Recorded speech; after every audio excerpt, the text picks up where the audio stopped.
这应该暂时没有背景音乐了吧？现在可以听得到吗？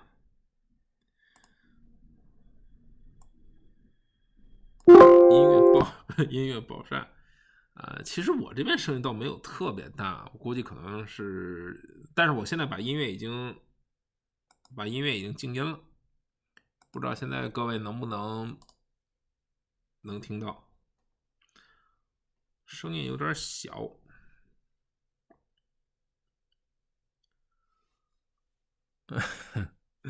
现在这个2点发完言之后，现在股指上蹿之后，现在开始回落啊。结束之前说到，基本上4月份就要停掉所有的这个购债的这样的行为，对吧？这个稍微看一下这个最后的这个决议啊。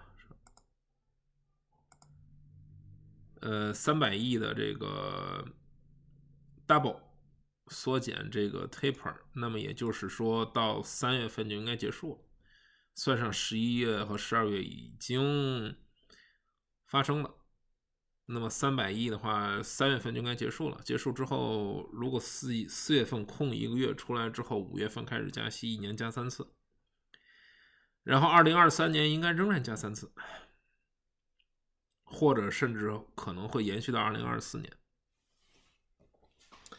这样的加息节奏还是比较紧密啊，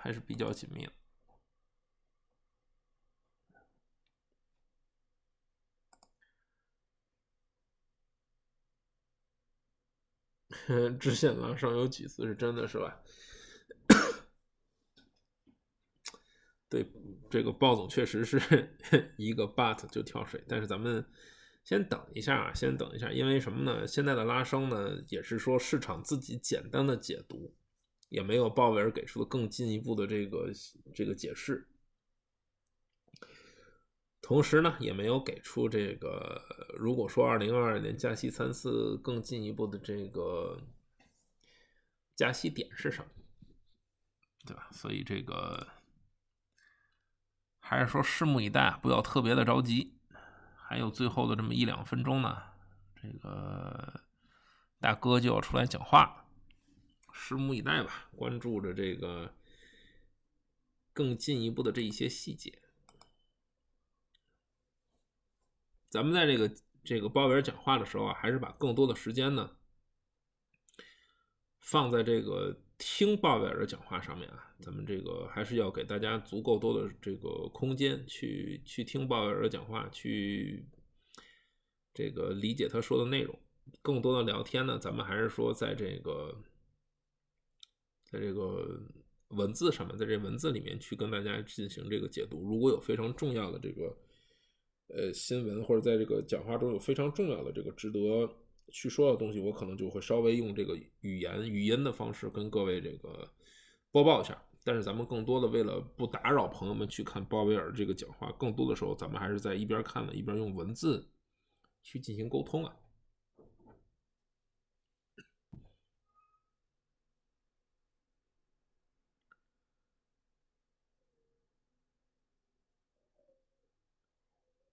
开始了，各位开始了啊！我把声音开始调大了。Strongly committed to achieving the monetary policy goals that Congress has given us, maximum employment and price stability. Today, in support of these goals, the Federal Open Market Committee kept interest rates near zero and updated its assessment of the progress that the economy has made toward the criteria specified in the committee's forward guidance for interest rates. In addition, in light of the strengthening labor market and elevated inflation pressures, we decided to speed up the reductions in our asset purchases. As I will explain, economic developments and changes in the outlook warrant this evolution of monetary policy, which will continue to provide appropriate support for the economy. Economic activity is on track to expand at a robust pace this year, reflecting progress on vaccinations and the reopening of the economy. Aggregate demand remains very strong, buoyed by fiscal and monetary policy support and the healthy financial positions of households and businesses. The rise in COVID cases in recent weeks, along with the emergence of the Omicron variant, pose risks to the outlook. Notwithstanding the effects of the virus and supply constraints, FOMC participants continue to foresee rapid growth. As shown in our summary of economic projections, the median projection for real GDP growth stands at 5.5% this year and 4% next year. Amid improving labor market conditions and very strong demand for workers, the economy has been making rapid progress toward maximum employment. Job gains have been solid in recent months, averaging 378,000 per month over the last 3 months. The unemployment rate has declined substantially, falling 0.6 of a percentage point since our last meeting and reaching 4.2% in November. The recent improvements in labor market conditions have narrowed the differences in employment across groups, especially for workers at the lower end of the wage distribution, as well as for African Americans and Hispanics. Labor force participation showed a welcome rise in November, but remains subdued, in part reflecting the aging of the population and retirements. In addition, some who otherwise would be seeking work report that they are out of the labor force because of factors related to the pandemic, including care. 基本的状况还没有说到最关键的时候，大家可以耐心的先看一下。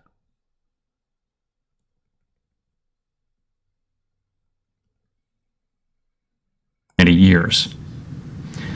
How long the labor shortages will persist is unclear, particularly if additional waves of the virus occur.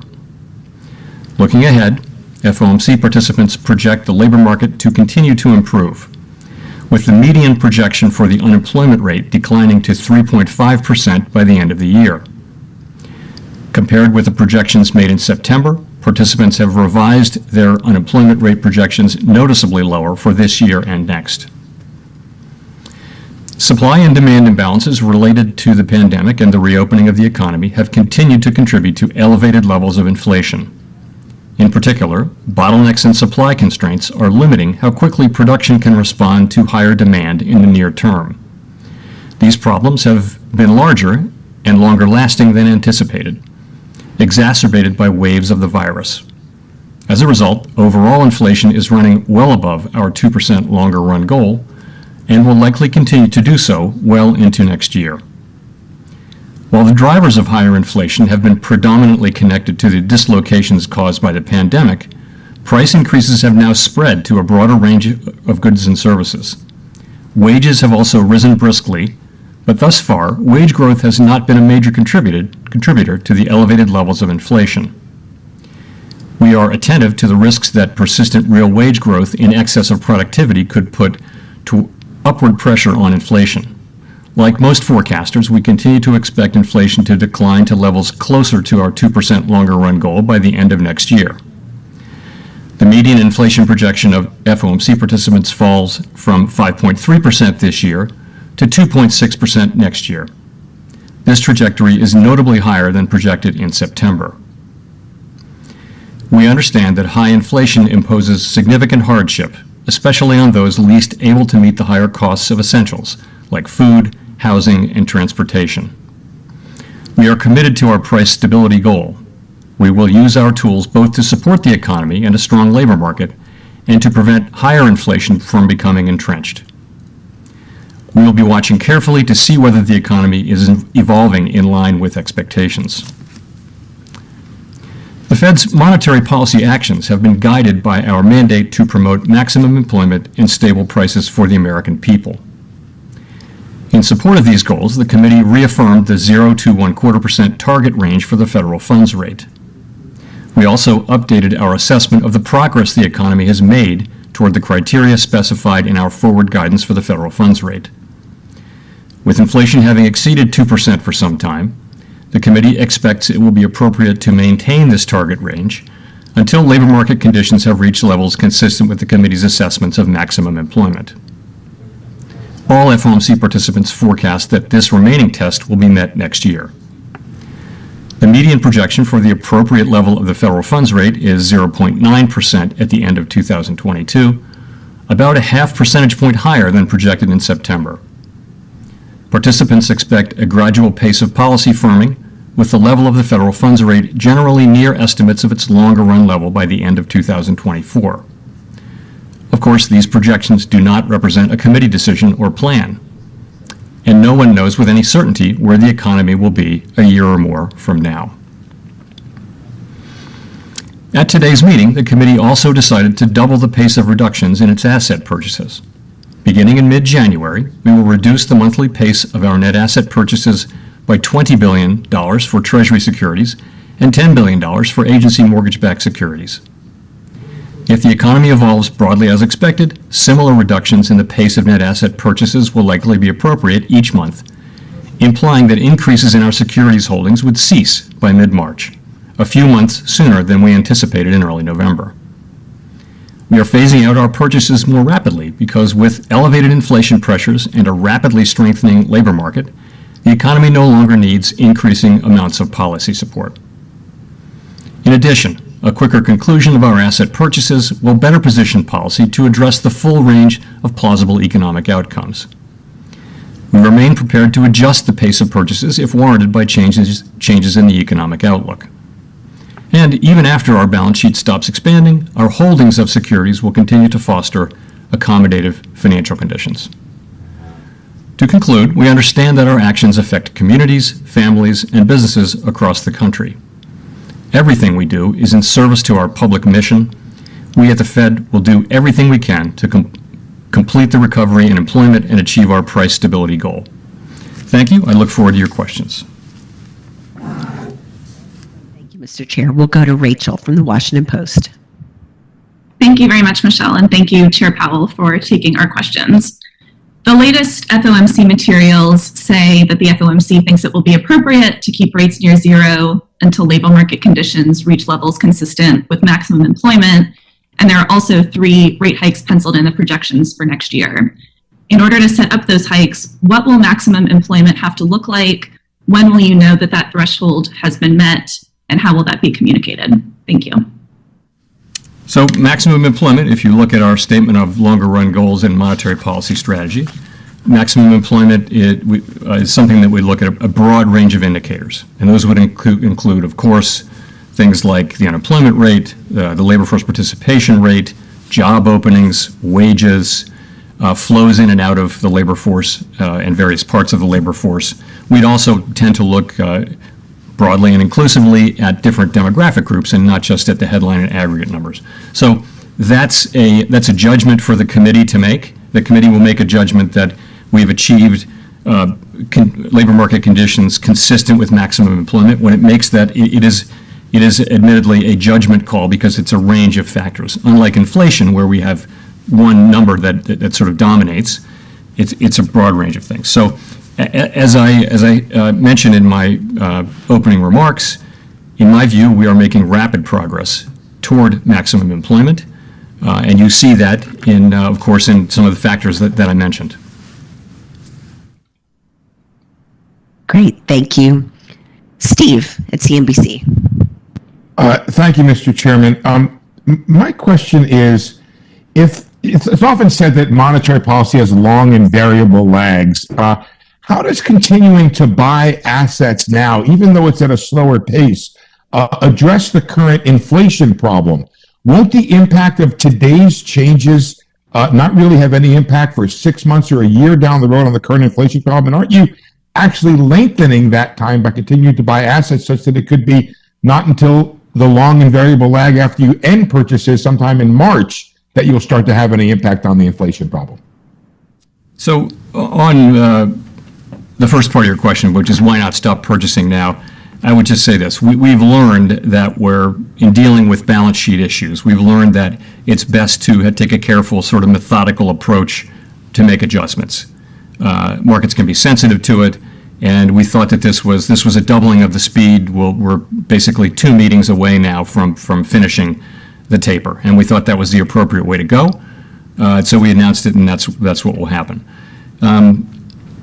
The question of long and variable lags is an interesting one. That's Milton Friedman's famous statement, and I do think that in this world where the global financial markets are connected together, financial conditions can change very quickly, And my own sense is that they get into financial conditions affect the economy fairly rapidly, longer than the traditional thought of, a year or 18 months, shorter than that, rather. But in addition, when we communicate about what we're going to do, the markets move immediately to that. So financial conditions are changing to reflect, the forecast that we made, and basically, which was, I think, fairly in line with what markets were expecting. But financial conditions don't wait to change until things actually happen. They change on the expectation of things happening. So I don't think it's a question of having to wait. Can I just follow up in thinking about having to wait? Is it still the policy or the position of the committee that you will not raise rates until the taper is complete? Thank you. Yes, the sense of that, of course, being that buying assets is adding accommodation and raising rates is removing accommodation. Since we're 2 meetings away from completing the taper, assuming things go as expected, I think if we wanted to lift off before then you would stop the taper potentially sooner. But it's not something I expect to happen. But I do not think it would be appropriate, and we don't find ourselves in a situation where we might have to raise rates while we're still purchasing assets. Okay, let's go to Colby at the FT. Thank you, Michelle. Chair Powell, I'm curious exactly how much distance you think there should be between the end of the taper and the first interest rate increase. Back in 2014, the guidance that was given was for the Fed funds rate to remain at the target level for a considerable time after the end of the asset purchase program. Is that an approach you support now, or does the current economic situation warrant something a bit different? Thank you. So we haven't made any decision of that nature, and so no, I wouldn't say that's our position at all. We really haven't taken a position on that. I will say that we did talk today. We had our first discussion about the balance sheet, for example, and we went through the sequence of events regarding the runoff and that sort of thing with the balance sheet last time. And I think people thought that was an interesting discussion. They thought that it was informative, but people pointed out that this is a significantly different economic situation that we have at the current time, and that the differences that we see now would tend to influence how we think about the balance sheet. And the same thing would be true about raising rates. I don't foresee that there would be that kind of very extended wait at this time. The economy is so much stronger. I was here at the Fed when we lifted off the last time, and the economy is so much stronger now. It's so much closer to full employment. Inflation is running well above target, and growth is well above potential. There wouldn't be the need for that kind of long delay. Having said that, we'll make this decision in coming meetings, and it's not a decision that the committee has really focused on yet. Let's go to Nick at the Wall Street Journal. Thank you. Nick Timoros at the Wall Street Journal. Chair Powell, in March, you answered a question about maximum employment like this. You said 4% would be a nice unemployment rate to get to, but it'll take more than that to get to maximum employment. More recently, you have hinted at a possible distinction between the level of maximum employment that's achievable in the short run versus in the long run. Has your view of the level of maximum employment changed this year, and if so, how? And how close is the economy right now to your judgment of the short run level of maximum employment? Thank you. Right. So the thing is, we're not going back to the same economy we had in February of 2020, and I think early on the sense was that's where we were headed. The post-pandemic labor market and the economy in general will be different, and the maximum level of employment that's consistent with price stability evolves over time within a business cycle and over a longer period, in part reflecting evolution of the factors that affect labor supply, including those related to the pandemic. So I would say, look, we're at 4.2% now, and the unemployment rate has been dropping very quickly. So we're already in the vicinity of 4%. The way in which the important metric that has been disappointing really has been labor force participation, of course, where we had widely thought, I had certainly thought that last fall, as unemployment insurance ran off, as vaccinations increased, as schools reopened, that we would see a significant surge, if you will, or at least a surge in labor force participation. So we've begun to see some improvement. We certainly welcome the 0.2 improvement that we got in the November report, but I do think that it feels likely now that the return to higher participation is going to take longer. And in fact, that's been the pattern in past cycles, that labor force participation has tended to recover in the wake of a strong recovery in unemployment, which is what we're getting right now. So it could well have been that this cycle was different because of the short nature of it and the very strong, the number of job openings, for example. You would have thought that would have pulled people back in, but really it's the pandemic, it's a range of factors, but the reality is we don't have a strong labor force participation recovery yet, and we may not have it for some time. At the same time, we have to make policy now, and inflation is well above target. So this is something we need to take into account. If I could follow up, you've talked recently about risk management, and so does that mean that the committee might feel compelled to raise interest rates before you're convinced that you've achieved the employment test in your forward guidance? So this is not at all a decision that the committee has made, but you're really asking a question about how our framework works. And yes, there's a provision, what used to be called the balanced approach provision, that says in effect that in situations in which the pursuit of the maximum employment goal and the price stability goal are not complementary, we have to take account of the distance from the goal and the speed at which we're approaching it. And so that is in effect an off-ramp which could, in concept, be taken, and it's in our framework. It's been in our framework a long time. I've talked about it on a number of occasions. It is a provision that would enable us to, in this case, because of high inflation, move before achieving maximum employment. Now, as I said, we're making rapid progress toward maximum employment in my thinking, in my opinion, and I don't at all know that we'll have to invoke that paragraph. But just as a factual matter, that is part of our framework and has been really for a very long time. Thank you. Thanks. We'll go to Howard at Reuters. Thanks, as usual. So I guess I got to ask about the elephant in the room, which is the Omicron variant. This seems to already be pushing one of your colleagues, the Bank of England, off its course. Things have evolved very fast there.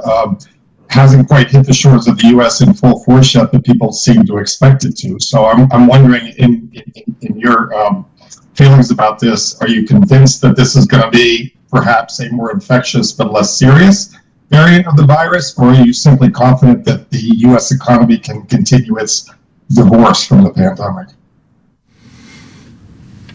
Well, I think there's a lot of uncertainty, which is why we called it out in our statement, our post-meeting statement, as a risk.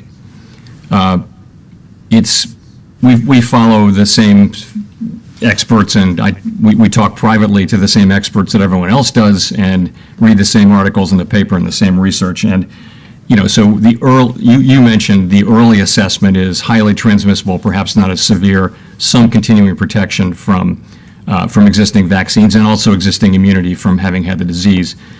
That's a first draft. We're a long way from knowing what it will turn out to be. It may well come to the United States and replace Delta as the dominant variant fairly quickly. That could easily happen. I think there's another step there, though, which is what's going to be the effect on the economy, and that will depend, on how much it suppresses demand as opposed to suppressing supply. It is not clear how big the effects would be on either inflation or growth or hiring. On top of what's already going on, which is quite a strong, wave of Delta that's hitting large parts of the country across the northern United States and all the way to the eastern seaboard, and now coming down. We're having quite a wave of Delta. So coming in on top of that, again, it's very difficult to say what the economic effects would be. I do think wave upon wave, people are learning to live with this.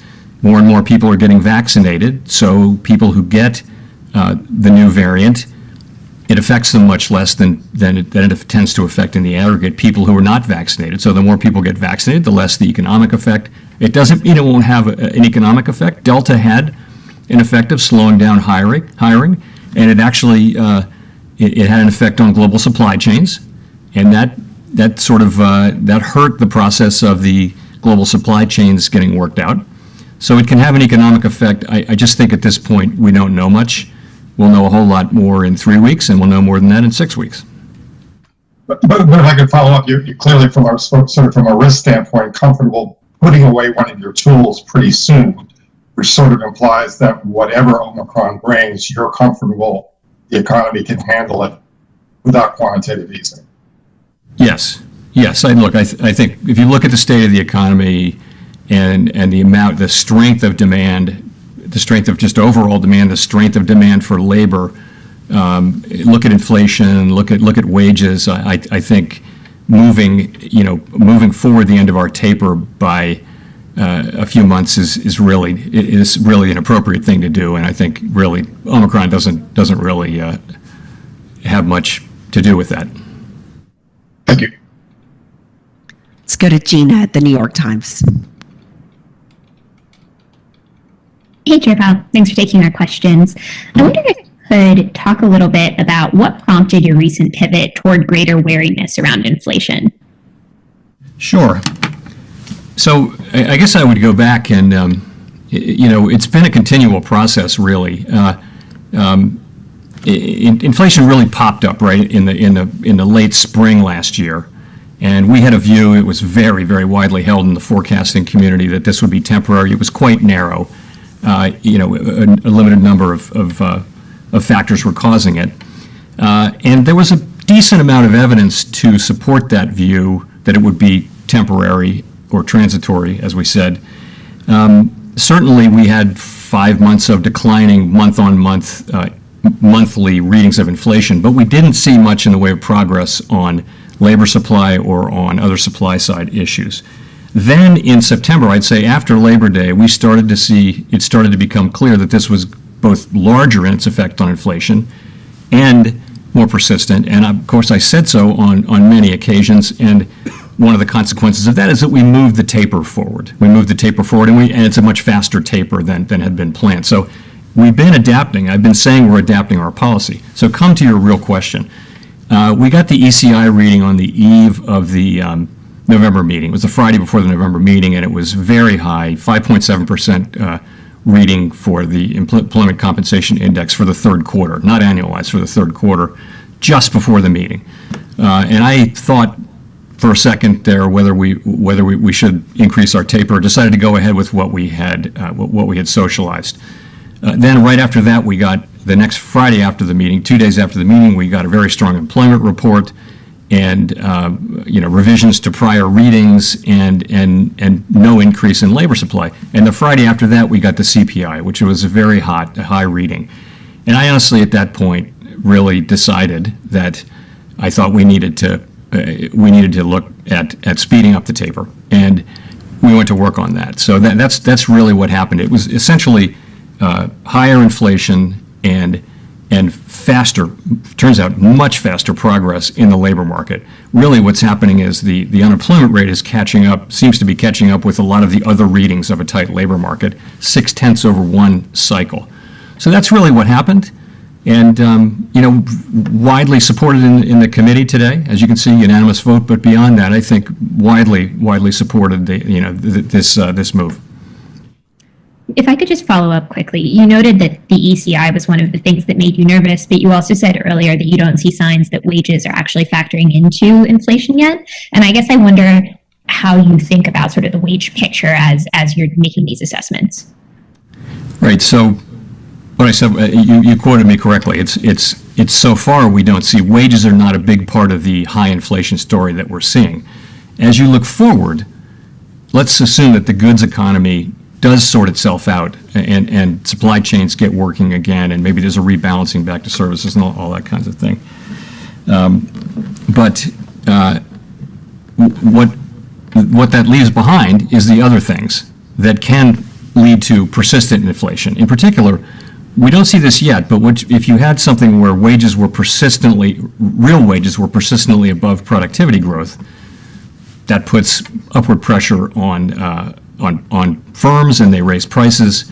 It would take something that was persistent and material for that to happen, and we don't see that yet. But with the kind of hot labor market wages we're seeing, it's something that we're watching. And the other thing, of course, is rents, which are very important. Owner's equivalent rent and rent. That's another thing which is very economically sensitive. Unlike the things that are causing the inflation now, this is economically sensitive, and so would be expected to move up. And so as some things go down, the question is, where will we be when we come out the other side of this? And we need to keep our eyes on those things. Thank you. Thanks. We'll go to Chris at the AP. Thank you. Well, next year you could see growth slowing, and you could see some disinflation, particularly if the Omicron variant does spread more widely.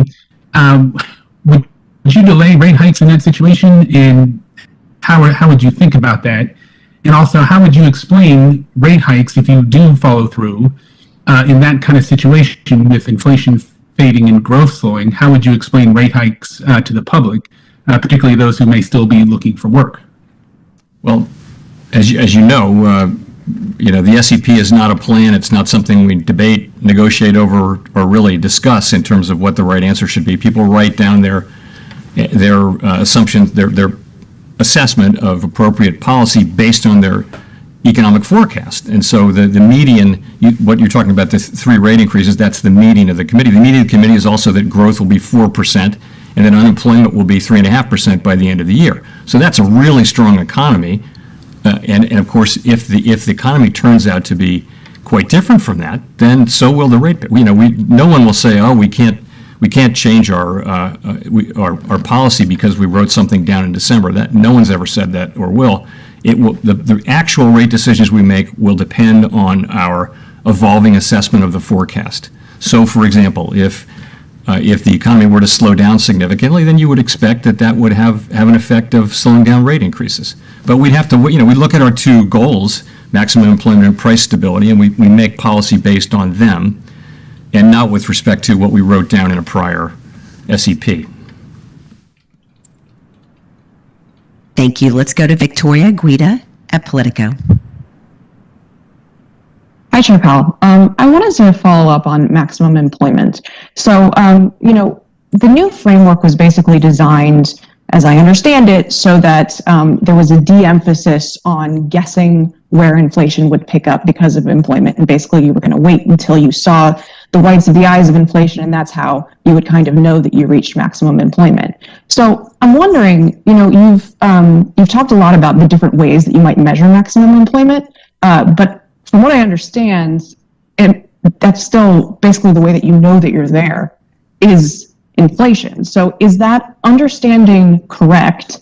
And how are those signals likely to be clear right now, given that you have inflation that's caused by these supply chain disruptions that might also lead to inflation in wages and those sorts of things? So how do you sort of tease out the signal of maximum employment?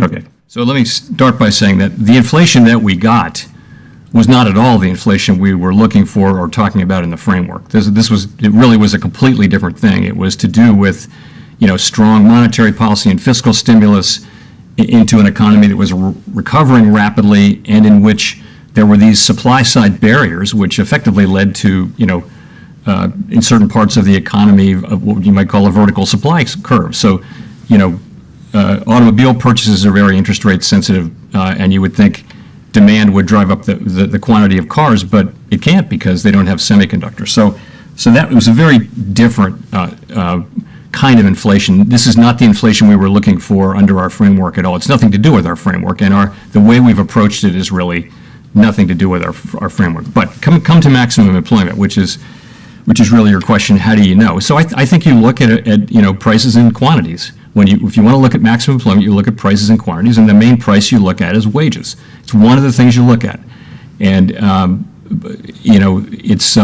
so I mentioned a number of the things. You could get to 20 if you wanted to easily, but labor force participation, the unemployment rate, different age groups of, prime age labor force participation in particular gets a lot of focus.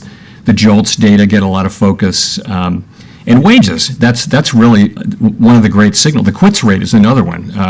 The quits rate is really one of the very best indicators, according to a lot of labor economists, because people quit because they feel like they can get a better job. And there's record amounts, historically high levels of that going on, suggesting again that you've got a very tight labor market.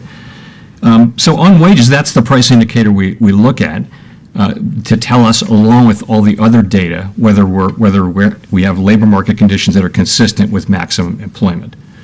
And so that's how we think about it. But one of the complications is that, again, we've got to make policy in real time. So how do we think about that? If we think we can make labor, participation might move up.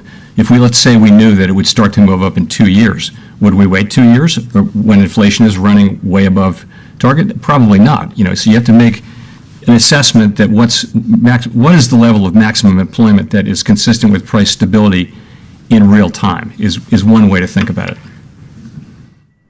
Just to kind of follow up on that for a second, if you do raise interest rates next year and you're not certain whether you're at maximum employment, I mean, are you all going to point, when you raise interest rates, are you going to point to ways in which the labor market could still improve?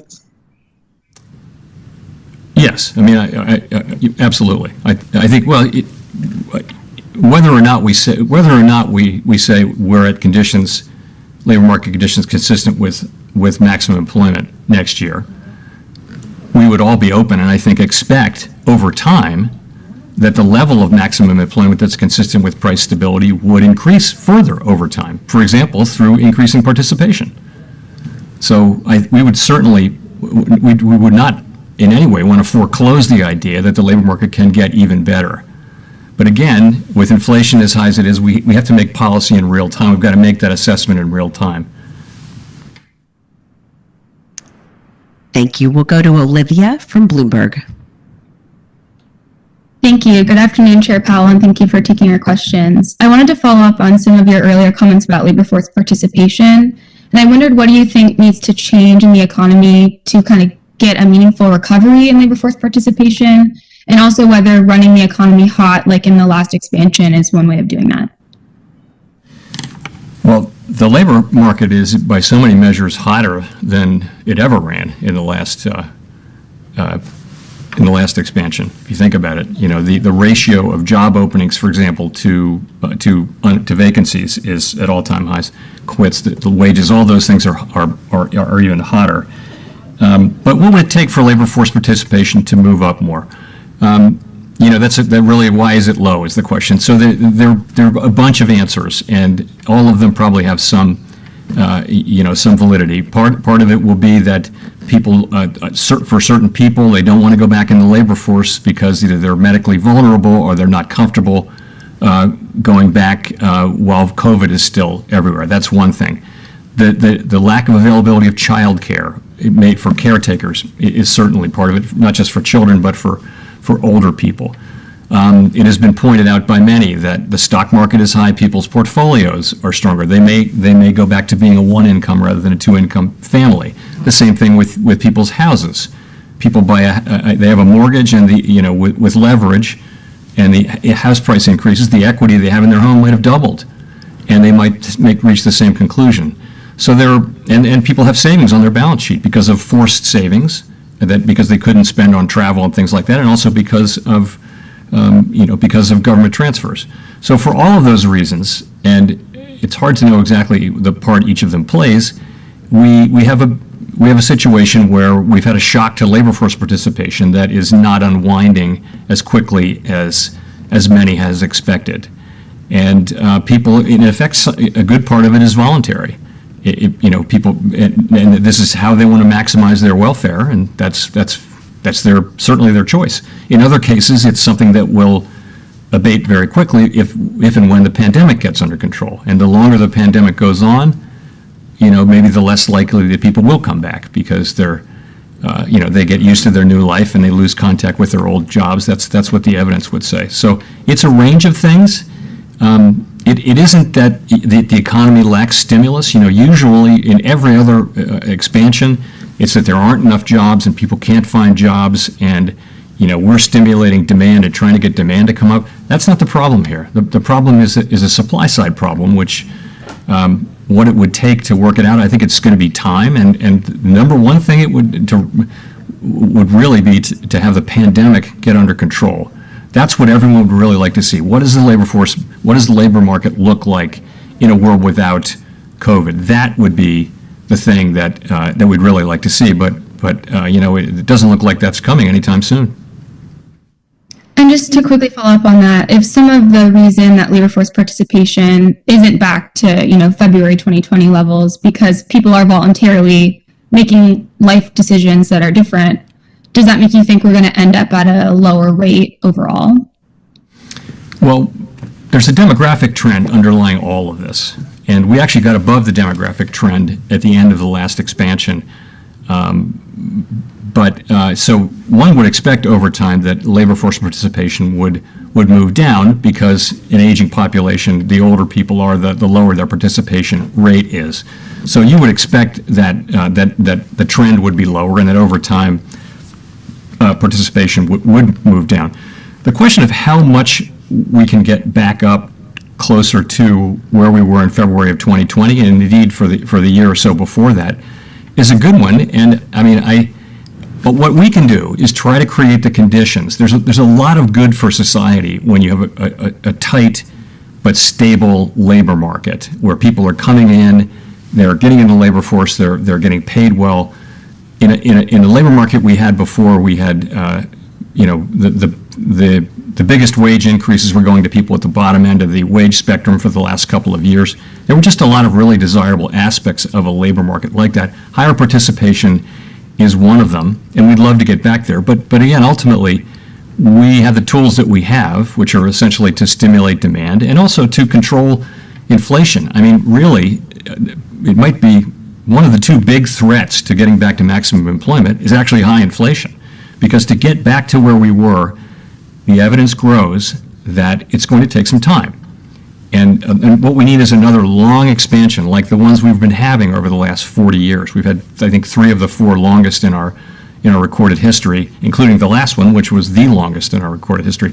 That's what it would really take to get back to the kind of labor market we'd like to see. And to have that happen, we need to make sure that we maintain price stability. Okay, let's go to Edward Lawrence at Fox.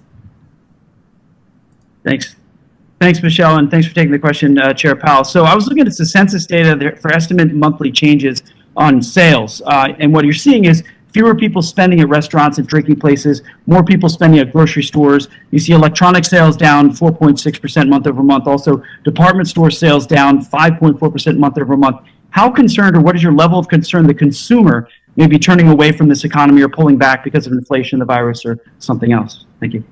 We see consumer expenses very strong in this quarter. I don't know, Edward, whether you're talking about more shopping online versus shopping in the store, but consumer demand is very strong. Incomes are very strong, because people are going back to work and they're getting wage increases. Admittedly, some of the wage increases is being eaten away by inflation, but nonetheless, incomes overall are going up really significantly because of increased employment, and spending has been strong. There may be something in the seasonality that this year's holiday spending may have been pulled forward, and of course there may be effects from Delta, and there might be going forward from Omicron. But fundamentally, though, the consumer is really healthy, and we expect personal consumption expenditures to be pretty strong in the fourth quarter. Okay, let's go to Mike at Bloomberg. Mr. Chairman, the median forecast for inflation in this month's or this meeting's economic projections has been revised up significantly for 2021, but barely moved for 2022 and 2023. You've said you expect inflation to fall significantly. Is that because you're going to raise interest rates, or because the virus is going to fade and the effects are going to fade? In other words, is it a question of when, not if you raise interest rates? And does it suggest that maybe your critics are correct and you might be afraid you're behind the curve? So actually, I'm looking at the SEP here, and the median forecasts for core and headline inflation did move up by 0.4 each. So that's a significant, in an SEP, that's a pretty significant move up. It's based on both of those things, I suppose. I do think there's a broad expectation among forecasters, including our own, that the bottlenecks will alleviate sometime over the course of this year. If you look at where blue chip forecasts are, which is the group of well-resourced large forecasting operations with a long track record, they'll show inflation coming back down significantly toward the back end of next year. I would say, though, as well, that our policy should begin to have an effect. There will be a lag, but it should begin to have an effect on that as well. That's the most likely case. I guess what the thing I would want to say, though, is we can't act as though that's a certainty, and we're not going to act as though that's a certainty. There's a real risk now, I believe, that inflation may be more persistent, and that may be putting inflation expectations under pressure, and that the risk of higher inflation becoming entrenched has increased. It's certainly increased. I don't think it's high at this moment, but I think it's increased, and I think that's part of the reason behind our move today, is to put ourselves in a position to be able to deal with that risk, and I think we are in a position to deal with that risk. We need to see more data. We need to see how the inflation data and all the data evolve in coming months, but we are prepared to use our tools to make sure that higher inflation doesn't get entrenched. For one reason, as I just mentioned, it's one of the two big threats, the other being the pandemic itself, to getting back to maximum employment. Let's go to Michael Derby, The Wall Street Journal. Yeah, thank you for taking my question.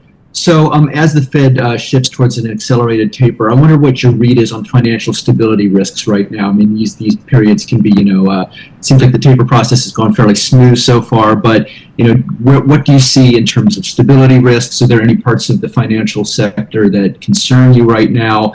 And are there any significant systemic issues that are on your radar, maybe from the cryptocurrency sector or something like that? We have had now for a decade and more a four-part financial stability framework that we use so we can hold ourselves to the same kind of framework and not just treat each event individually. And there are four key areas: asset valuations, debt owed by households and businesses, funding risk, and leverage among financial institutions. So I would say asset valuations, I'm going to go really superficially here, but asset valuations are somewhat elevated, I would say.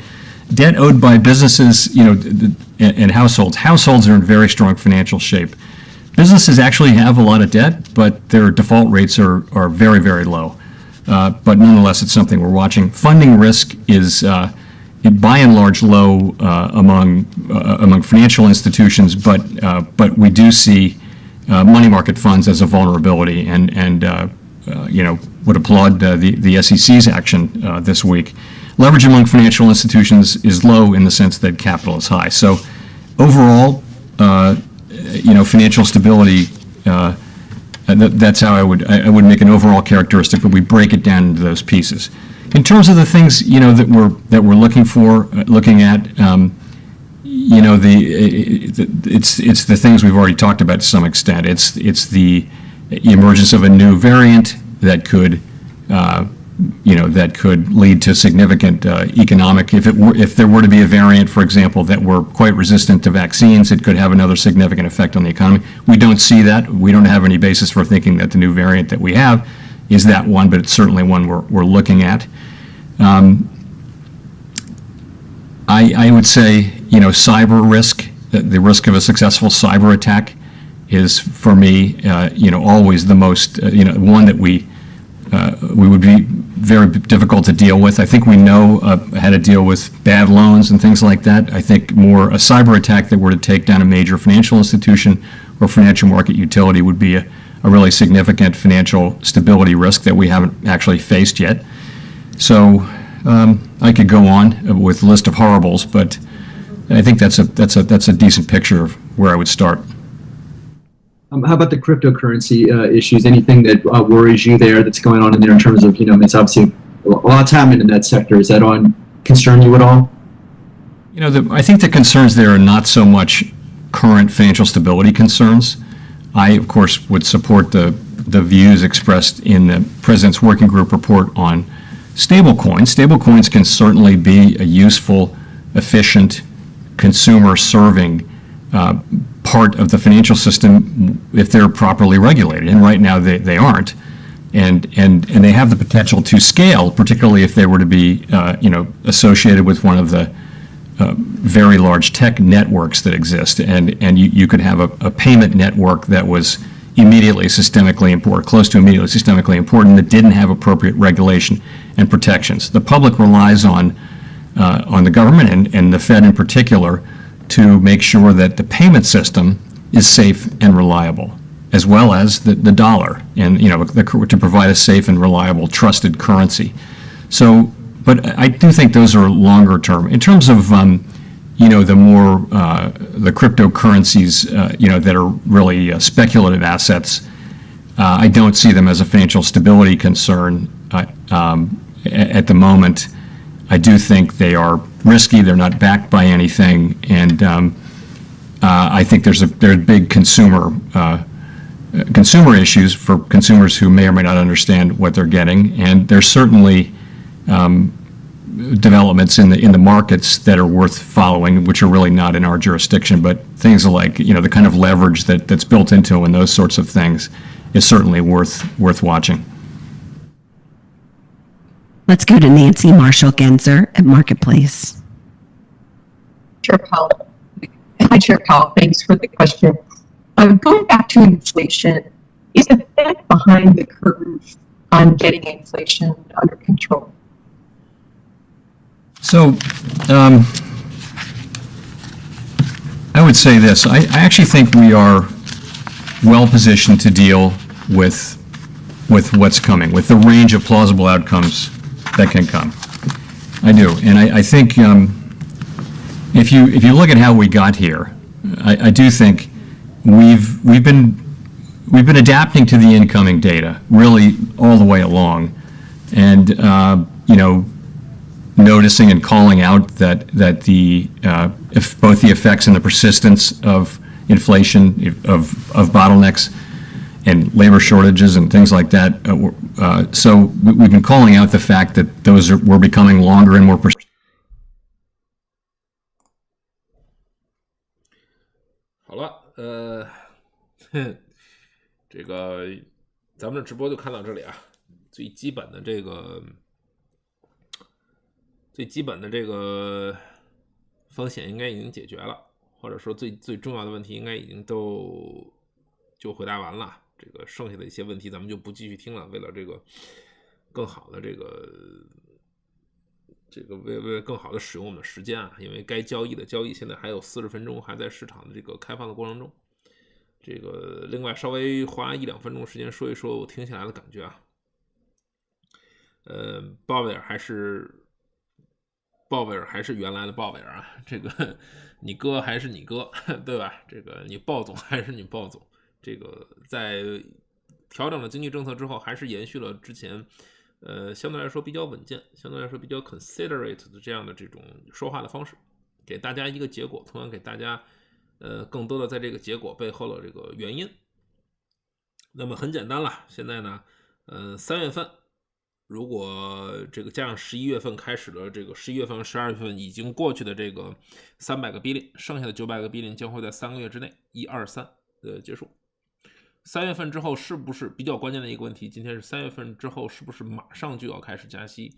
现在鲍威尔的回答还是说非常的模棱两可，也就是说，第一呢，首先确定在 taper 没有结束的时候不会加息；第二一个，在 taper 结束之后要根据当时的情况，当然了，咱们实话实说啊，大概率应该还是会加息啊，大概率。所以呢，这个这个在结束 taper 结束之后呢，应该会加息，但是并没有告诉市场，也就是我们之前一直在强调了，告诉市场没有说只要加息结束，只要 taper 结束，加息马上到来，并没有这样的问题，还是说相对来说比较柔和。随着当时的市场的这个状况，随着整个宏观经济复苏的脚步以及通货膨胀当时的压力，去给出即时的这样的这种关于加息的需求的分析。虽然大概率明年会加息2到3次，现在看来甚至有可能会加息3次，甚至后年仍然可能会加息3次，但是并没有把这个话说死，也没有直接告诉大家明年4月份开始大家准备等待加息就可以了，也没有这样的这种情况。所以现在看来呢，市场上对于这样的一份决议，尤其是什么，我们在就是在1点的直播里面一直在说回过头来看，纳指回调了接近 9%， 罗素跌得更狠 3%、4%， 在之前的这样大幅的下跌过后，这样的声音出来之后，再结合了今天已经被解决掉的美债和这个现在看来整体上，刚才鲍威尔自己也讲了，对于 Omicron 的这个事情现在相对来说看的比较淡，对于 Omicron 对经济的影响相对看的比较淡的这些情况下，今天的这个加息预期也好，包括这个 double taper 的这个力度也好，基本上算是靴子落地，基本上在未来的一段时间里面，能够像在今天之前连续有这么多的大的事情去影响，或者让市场感到担忧，让市场感到恐慌，让市场感到不确定的这样的事情，基本上看至少在今年就应该没有了，甚至说放到1月份、2月份问题也不大，因为1、2月份实际上之前说了，大家期盼的就是 1.75 个 social spending 了，就开始鲍威尔或者是美联储央行停止注水之后，就要政府花钱了，对吧？所以呢，这个希望各位今天的这个2点半之后的表现不错啊，我大概在这个直播的时候看了看我自己的这个账户表现，今天就还算是可以啊，今天就还算是可以，之前的一段时间确实承压非常的大。那么从现在开始，啊，今天是多少？15号对吧？接下来当然有这25号的放假，26号的放假，有周末，还有这差不多10天左右，不到10天的这个交易日啊，行情就应该快来了。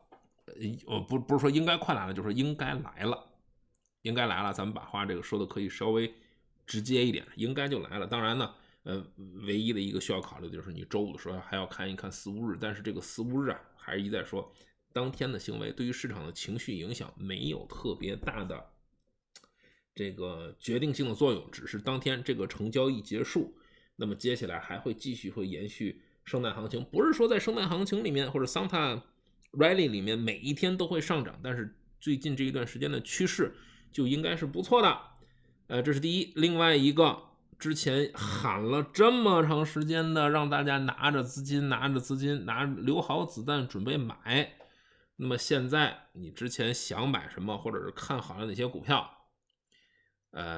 想买基本上就可以开始陆陆续续的买了，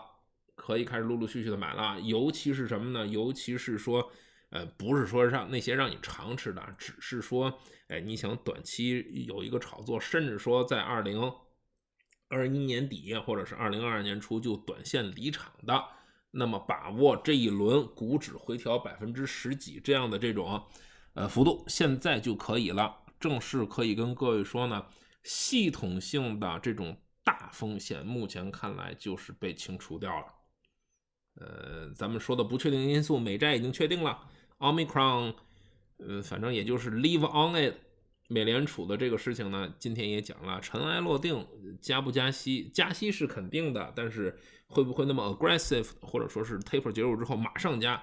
没有，这是我们一直在说的 ，taper 是不用考虑的，加息呢没有说 taper 之后马上去加息，所以也没有给出非常明确的时间点，也一直在说这个叫做 timely 的 assessment， 对吧？随时都可以，所以现在可以啊。Thomas 最后这个问题在说这个复苏股现在能不能干了？复苏股今天走的一般，而且呢，复苏股是少有的非常紧密的和这个 Omicron 或者是这个病毒或者是这个咱们不能够确定的这么个因素紧密联系非常大的，所以你现在去干复苏股呢，不如去干一些比较妥帖的，甚至说简单的说，你去买一些科技股，问题现在都不大，但是复苏股确实是有它自己的不确定性。我刚跟你说，现在牛市要来了，圣诞行情要来了，明天 WHO 就蹦出来告诉你 Omicron 没结束，又来了一个什么稀奇古怪的病毒，这个就没有办法了，对吧？所以其实你可以稍微避开一下复苏股，去买一些其他行业的，或者说是这个叫什么呀，这个甚至说买一些成长类的股票，其实也未尝不可。因为现在之前的这个罗素2000超跌之后向上反弹，罗素2000可能会出现反弹的力度要大于其他3大股指的可能性。好了，咱们今天就讲到那么多吧。咱们对了，趁着各位还都在啊，明天是星期四啊，明天是星期四，对吧？星期四、星期五还是早盘直播。因为今天这个差点忘了，要是没说的话，估计又有朋友不知道了。明天还是早盘直播，所以各位咱们还是说好，明天早晨10点半咱们的直播呢准时开始，明天和后天都是。所以第一呢，剩下的半个小时时间，各位朋友把握自己的这个操作机会，乐意买的买啊，乐意获利了结的了结。咱们明天早上美东时间10点半准时和大家在早盘直播里面再见，好吗？APPS 可以加吗？我觉得稍微加一点未尝不可啊，加一点未尝不可。好了，我们今天的这个直播2场直播呢就做到这里面，明天早晨美东时间10点半和大家不见不散，开始我们本周连续2天的早盘直播，希望大家今天开心快乐。咱们今天的直播就做到这里面，明天见。